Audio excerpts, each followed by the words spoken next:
आओ, अगर आप जानते हो कि यीशु जिंदा है तो उसे चिल्लाकर महिमा दो। चलो, अपनी आवाज़ ऊंची करो, कहो यीशु।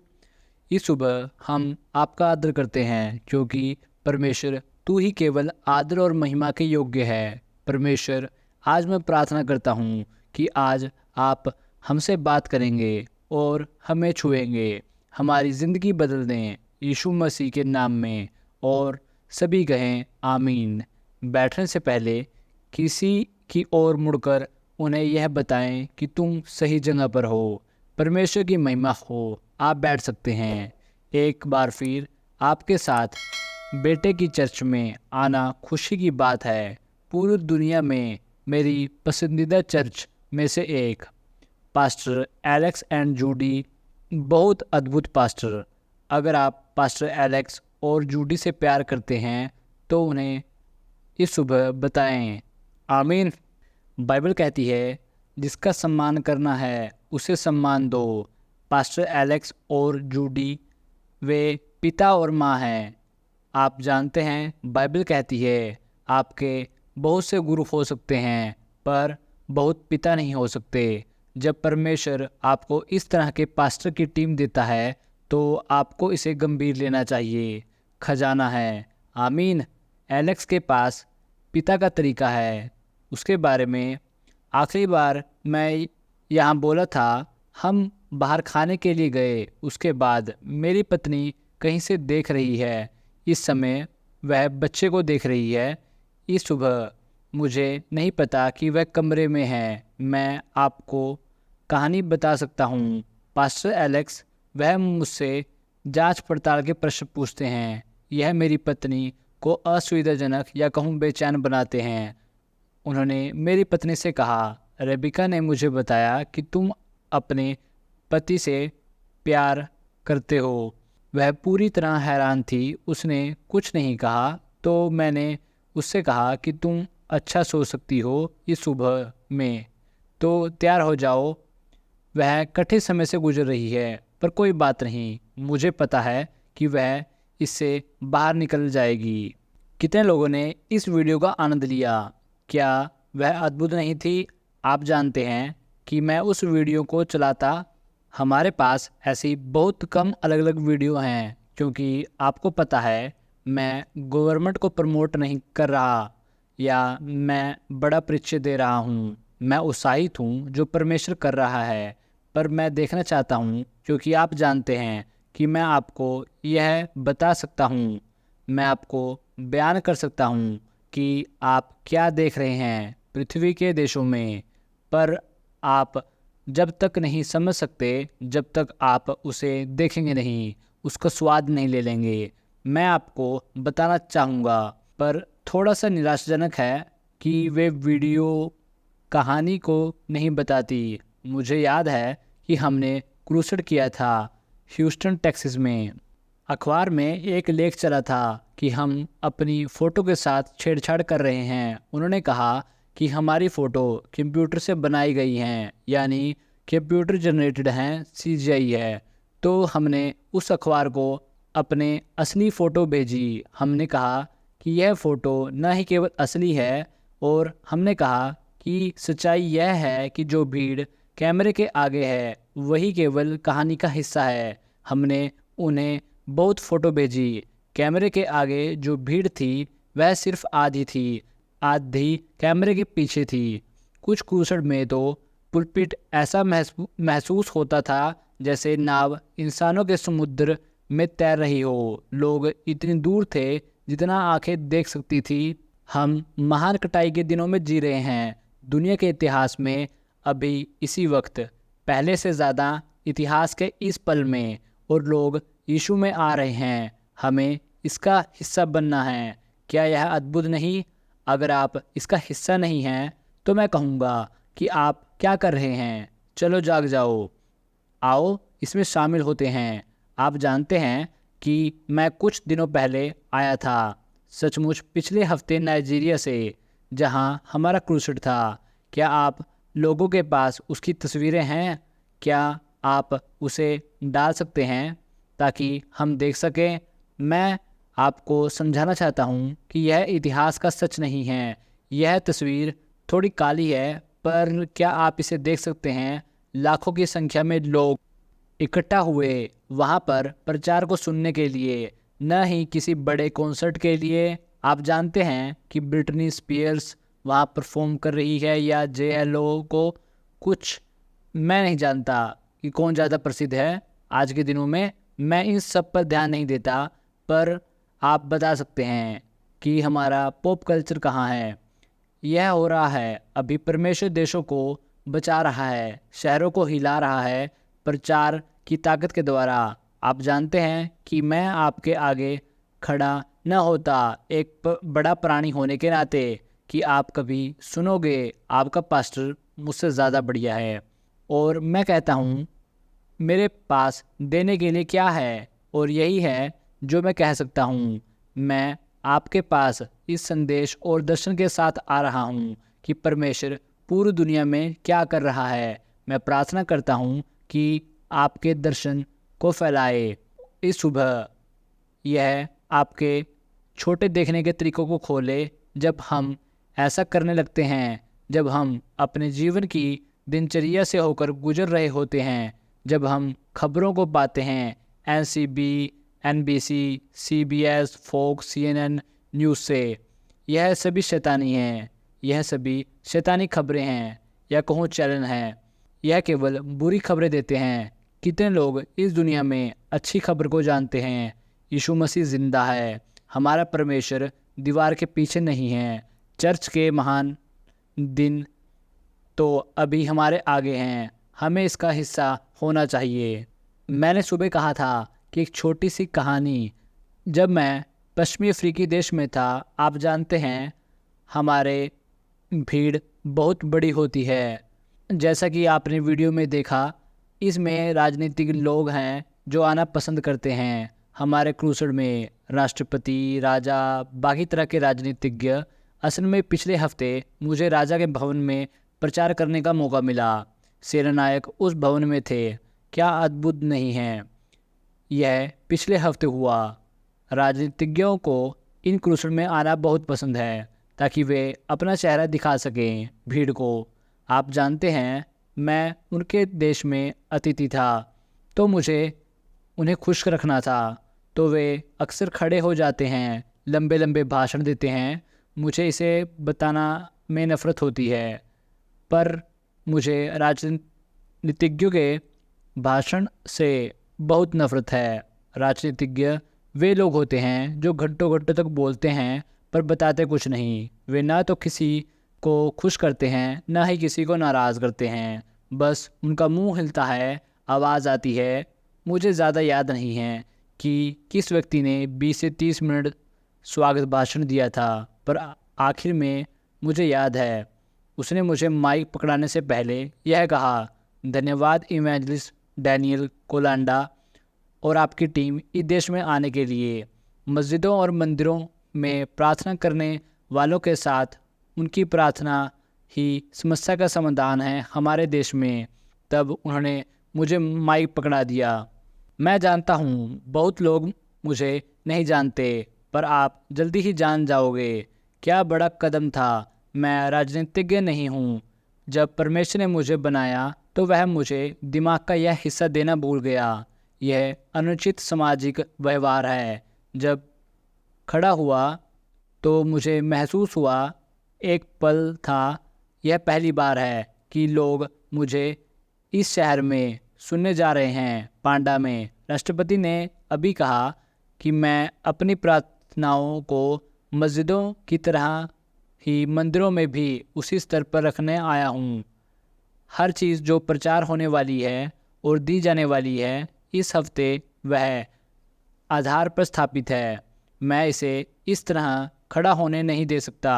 मैंने कहा, आपकी प्रवीणता आप जानते हैं। राष्ट्रपति के मैंने कहा, यहाँ होने के लिए हम आपका सम्मान करते हैं, हम आपका आदर करते हैं यहाँ उपस्थित होने के लिए इस सभा में आज रात। लेकिन मुझे सम्मानपूर्वक आपसे असहमत होना चाहिए। मैंने कहा, आपकी प्रवीणता, आप राष्ट्रपति के प्रतिनिधि हैं, आप राष्ट्रपति को दर्शाते हैं, आप अपने देश को दर्शाते हैं। मैं आपको उस देश का नाम नहीं बताना चाहता, क्योंकि वहाँ वापस भी तो जाना है एक दिन, अगर आपने इस पर ध्यान न दिया हो। मैं भी प्रतिनिधि हूँ, मैं किसी राष्ट्रपति को प्रदर्शित नहीं करता, न ही किसी सांसद को, न ही सरकार को इस दुनिया में, और न ही प्रधानमंत्री को। मैं केवल राजा को प्रदर्शित करता हूँ। वह बाकी राजाओं की तरह नहीं है, वह राजाओं का राजा है, वह सभी प्रभुओं का प्रभु है। मुझे एक और बात पर आपसे असहमत होना पड़ेगा, क्योंकि आप देख रहे हैं कि मैं इस देश में मस्जिदों और मंदिरों में प्रार्थना में शामिल होने के लिए नहीं आया हूँ। मैं आपके पास आया हूँ उस नाम में जो सब नामों से बड़ा है। वह नाम है जिसके आगे हर घुटना झुकेगा और हर जीभ अंगीकार करेगी। वह एक अद्भुत नाम है, वह एक शक्तिशाली नाम है, वह एक बहुमूल्य नाम है। वह नाम है यीशु। हालेलुया। मैंने सोचा कि शायद उस देश में यह मेरा आखिरी शब्द होगा। मैंने उसकी ओर देखा, वह मुस्कुराया और गर्दन हिलाई और लोग झूम उठे। वह एक बहुत ही अद्भुत क्रूसेड की शुरुआत थी। देखो, यीशु जिंदा है। हम प्रचार करते हैं जहाँ हम जाते हैं, हम जाते हैं, और मैं कहता हूँ, मैं कह चुका हूँ इससे पहले, पर मैं इसे दोबारा कहता हूँ। मेरे पास उपदेश तो बहुत हैं, पर संदेश एक है। मेरा संदेश एक व्यक्ति है जो है यीशु। मैं यहाँ केवल एक अच्छा प्रचार करने नहीं आया, पर यहाँ मैं आपको यीशु देने आया हूँ। मैं प्रार्थना करता हूँ कि वह इस सुबह आपके लिए ज़िंदा होगा, जो पहले कभी नहीं हुआ। यीशु मसीह के नाम में क्या आप कह सकते हैं आमीन? मुझे अपने समय के प्रति संवेदनशील होने की ज़रूरत है। अब मैं इस पर चलने वाला हूँ, पर इसमें चलने से पहले मैं आपको कुछ बताना चाहता हूँ। यह मुझे उत्साहित कर रहा है। क्या आप मुझे कुछ मिनट के लिए संतुष्ट कर सकते हैं? मैं आपको कुछ बताना चाहता हूँ। मैंने हाल ही में यह किताब लिखी है। इसका नाम है ड्रैगन को मारना। यह किताब अभी आई नहीं है, 1 जनवरी से आएगी, पर मैं प्रकाशकों के हाथ को मरोड़कर उन्हें मनाया ताकि मैं इस सुबह आपको कुछ कापियाँ दे सकूँ। यह आपको किसी और से पहले देखने को मिल रही हैं। मैं इसके बारे में बहुत उत्साहित हूँ, क्योंकि आप जानते ही हो कि जब आप अपना समय और ताकत लगाते हो एक किताब में, मुझे नहीं पता कि पहले आप में से कितनों ने किताब लिखी है। यह काफ़ी महीनों की प्रक्रिया है। आप सचमुच इसमें निवेश करते हो। अगर आपने मेरी किसी किताब को पढ़ा हो तो आप जानते हो, जब मैं लिखता हूँ क्योंकि मैं कुछ कहना चाहता हूँ। यह एक मंच के संदर्भ में मैं जो कर सकता था उससे कहीं अधिक है। आप समझते हो, एक मंच के संदर्भ में मुझे समय सीमा के घर में कई चीज़ों को ध्यान रखना होगा। मैं चीज़ों को स्तर पर रखने की कोशिश करता हूँ जहाँ हर कोई समझ सके। पर जब मैं किताब लिखता हूँ, मैं विषयों को लेता हूँ और उनमें गहरा जाता हूँ। मैं आपको प्रोत्साहित करूँगा। मुझे नहीं पता कि आपकी पढ़ने की आदत कैसी है। अगर आप पढ़ने वाले व्यक्ति हैं तो आपके लिए बुक अच्छी साबित होगी, पर अगर आप किताब पढ़ने वाले नहीं हैं तो आपको इसे अपनी ज़िंदगी का हिस्सा बनाने की ज़रूरत है। यह उन तरीक़ों में से एक है जिनसे परमेश्वर आपकी अंदरूनी रूप से मदद करता है। यह उन तरीक़ों में से एक है जिससे आप अपने दिमाग को लगातार बदलते और नया करते रहते हैं। इसलिए बाइबल कहती है, हम अपने माँ के नवीनीकरण से बदल जाते हैं। आप में से कितने लोग जानते हैं कि मसीह में परिवर्तन अंदर से बाहर होता है, ना कि बाहर से अंदर होता है? बहुत से लोग इस बात को नहीं समझते। बहुत सी आत्मिक लड़ाइयाँ हैं। वैसे तो हम लड़ रहे हैं, यह आत्मिक युद्ध के बारे में है। मैंने आत्मिक युद्ध के बारे में बहुत किताबें लिखी हैं कि मैं आपको कुछ बता सकता हूँ। मैं थोड़ा कम लोकप्रिय हो सकता हूँ। अब तक तो मैंने आत्मयुद्ध के बारे में पढ़ा है। जो कुछ मैंने पढ़ा है वो सब मूर्खता है। यह वर्ण की तुलना में हैरी पॉटर से अधिक निकट है।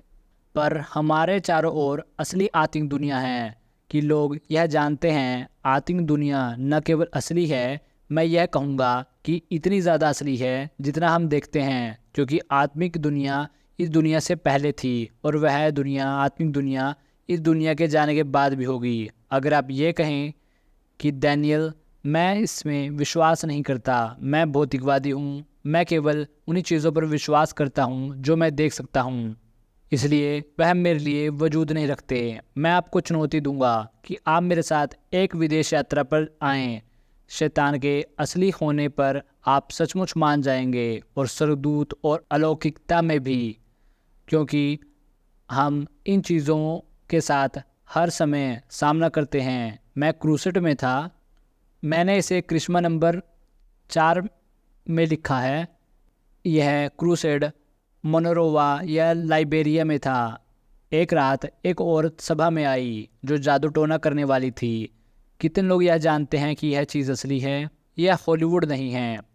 असली जादू टोना करने वाली होती हैं। यह असली चीज़ है पूरी दुनिया में। जहाँ कहीं हम दुनिया में जाते हैं, यही लोग हमसे नफ़रत करते हैं। आप जानते हैं कि हमसे क्यों नफ़रत करते हैं? जब हम इनके कस्बों में जाते हैं, वे दिवालिया हो जाते हैं या कहूँ उजड़ जाते हैं, क्योंकि उनके ग्राहक उनके पास से चले जाते हैं और फिर कभी नहीं आते, क्योंकि उन जादू टोना करने वालियों का जादू फिर काम नहीं करता। हमारे पास एक जादू टोना करने वाला व्यक्ति था जो हमारे पास आया था। उसने अपनी गवाही बताई। वह बहुत गुस्से में था। वह हम पर मुकदमा करना चाहता था, क्योंकि उसने कहा, तुम जानते हो, वह उसका बिजनेस था। लोग उसके पास आते थे, उसे पैसे देते थे। आप पत्थरों की कतार में खड़ोगे, ऐसा लगता है जैसे आत्मिक पत्थर हों उसके आंगन में। आप उन पत्थरों पर खड़े होते हो और आपको आवाज़ सुनाई देती हैं। लोग सोचते हैं कि यह उनके मरे हुए पूर्वजों की आवाज़ है। आपके क्रूसेड पर आने के बाद मेरे पत्थरों ने बोलना बंद कर दिया। यही चीज़ हम पूरे अफ्रीका में देखते हैं। मैं भटक रहा हूँ। हम मोनरोवा में थे। वहाँ पर जादू टोने करने वाली औरत थी। उस मीटिंग में उस क्षेत्र में सबसे प्रसिद्ध जादू टोना करने वाली थी। वह प्रसिद्ध थी क्योंकि वह बाकी जादू टोना करने वाली से कुछ खास थी। कुछ खास शैतानी चीज़ें होती हैं, पर कुछ किसी शैतानी चीज़ों में कुख्यात होती हैं। एक पास्टर ने मुझे बताया और कहा, 10 लोग मर चुके हैं इस औरत के शराब के कारण। लोग डरते हैं, लोग डर में जीते हैं। 2 औरतें जिन्हें इसने शराब देकर मारा था, वो उसकी दो अपनी बहनें थी। यही था जो पास्टर ने मुझे बताया था। मैं उस समय यह जानता नहीं था, क्योंकि शायद उस सभा में 6 लाख लोग थे। मैं केवल यीशु का प्रचार कर रहा था। शायद उस रात में यीशु के खून का प्रचार कर रहा था। कितने लोग यीशु के लहू की ताकत जानते हैं? और हमारे एक तरफ क्रूसेड के, वह उस रात मुझे श्राप देने के लिए आई थी। वह अपने साथ जूजू लेकर आई थी। वह एक सामग्री होती है, यानी सामग्री जैसी चीज़ होती है जिसे जादू करने के लिए इस्तेमाल किया जाता है। मैं नहीं जानता कैसे वह काम करता है, मुझे परवाह भी नहीं है। वह वहाँ मुझे श्राप देने के लिए तैयार थी जब तक मैंने खून जमा देने वाली चीज़ नहीं सुनी। मुझे इसके बारे में पता नहीं था। जैसे ही उसने शराब छोड़ा, परमेश्वर की ताकत उससे टकराई। वह ज़मीन पर गिर पड़ी। उसके मुंह से झाग बनने लगे और वह सांप की तरह रेंगने लगी। आप जानते हैं मैंने क्या किया? मैंने कुछ नहीं किया। मैं बस प्रचार कर रहा था। आप परमेश्वर को बड़ा पाते हैं और शैतान को छोटा। मेरा परमेश्वर बहुत बड़ा है। और तो मैंने उसे अनदेखा किया।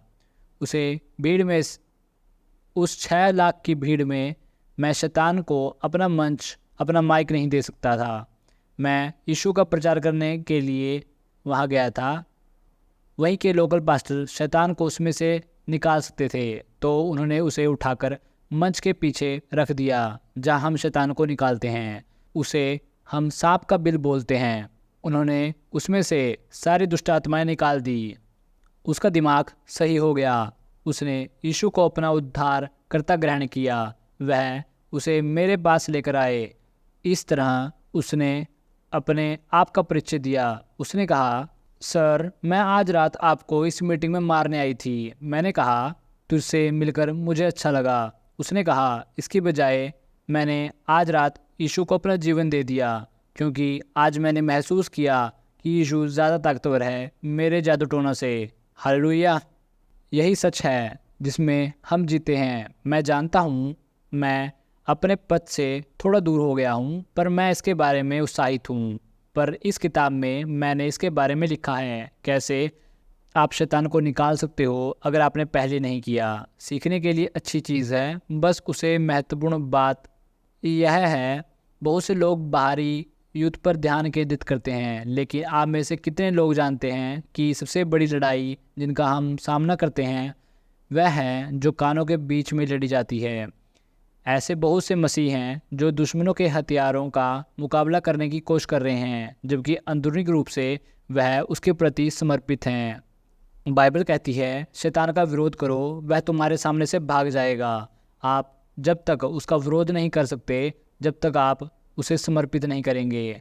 बहुत से लोगों को असल में इसका एहसास भी नहीं है कि सोचने का शारीरिक तरीका शैतानी है। क्या आपको याद है कहानी यीशु और पतरस की? वह कहता है रब्बी, मुझे कहानी याद है जहाँ यीशु पूछता है पतरस से कि लोग मुझे क्या कहते हैं, मैं कौन हूँ? पतरस कहता है कुछ लोग कहते हैं कि तू मूसा है, कुछ कहते हैं एलीजा, कुछ कहते हैं यर्मिया और उन भविष्यवक्ताओं में से एक। पर यीशु कहते हैं कि तुम क्या कहते हो कि मैं हूँ? कौन हूँ मैं? पतरस कहता है तू जीवते परमेश्वर का बेटा मसीह है। यीशु ने कहा धन्य हो सिमोन, यह तुम पर मांस और लहू ने प्रकट नहीं किया बल्कि मेरे पिता ने जो स्वर्ग में है। कितने लोग यह कहानी जानते हैं जो मैं बता रहा हूँ? पतरस, तुमने अलौकिक स्वर्गीय प्रकाशन ग्रहण किया है कि मैं कौन हूँ। तुम पहले हो जिसने मुझे देखा है कि मैं कौन हूँ। शक्तिशाली पल। तब उस मिनट अगली लाइन में कहता है तब यीशु बताने लगे कि वह कैसे दुख से होकर गुजरेगा, मारा जाएगा। पतरस ने कहा यह आपसे दूर रहे, आपके साथ कभी ऐसा न हो। आप जानते हैं ईश्वर ने क्या कहा? शैतान मेरी नज़रों से दूर हो जा। उसने पतरस से कहा शैतान, यानी पतरस को कहा शैतान, जिस व्यक्ति ने एक महान प्रकाशन पाया था। तब उसने कहा तुम वैसे नहीं सोच रहे जैसे परमेश्वर सोचता है, तुम उस तरह सोच रहे हो जैसे एक मनुष्य सोचता है। दूसरे शब्दों में परमेश्वर का सोचना और इंसान के सोचना दोनों में फ़र्क है, दोनों विपरीत हैं। आप जानते हैं क्यों? क्योंकि इंसानों के सोचने का तरीका शैतानी है। बहुत से लोग हैं इस मसीह दुनिया में। मैं हैरान होता हूँ सोशल मीडिया ने इसे किसी भी चीज़ से कहीं अधिक सामने लाया है। जब मैं मसीह लोगों को देखता हूँ, यह देखता हूँ वह कैसे सोचते हैं, मैं देखता हूँ वे जो चीज़ है वह कहते हैं, मैं देखता हूँ वह कैसे प्रक्रिया करते हैं इस दुनिया में अपने चारों ओर, मुझे एहसास होता है बहुत से मसीह का शैतानी दुनिया के साथ तालमेल है। वह दुनिया पर प्रभुत्व करता है। युग की भावना तालमेल में आती है, फिर वह उस जगह के चारों ओर शैतान की ताकत से लड़ने की कोशिश करते हैं। यह पूरी तरह कभी कामयाब नहीं होते। हे दोस्तों, अगर आप चैनल पर नए हैं तो चैनल को सब्सक्राइब कर लीजिए और नोटिफिकेशन बेल यानी घंटी वाले बटन को दबाना मत भूलना, ताकि आपसे कोई भी वीडियो मिस ना हो। मैं इस चैनल पर आपके लिए पोस्टर, प्रॉफिट, पास्टर उन सब की गवाहियाँ और उनके प्रचार लेकर आऊँगा कि परमेश्वर उनसे कौन से काम लिए, उन्होंने ऐसा क्या किया, परमेश्वर की ज़िंदगियों में क्या किया। मैं इस चैनल पर आपके लिए लेकर आऊँगा, चाहे वो पास्टर किसी भी देश से क्यों ना हो। और आखिरी और ज़रूरी बात, इस चैनल को अपने मसीह भाई बहनों और अपने चर्च के लोगों के साथ बांटना मत भूलना, ताकि वे सब मसीह में बढ़ते जाएँ और विश्वास में बढ़ते जाएँ। तो मिलते हैं दोस्तों अगले हफ्ते। अलविदा।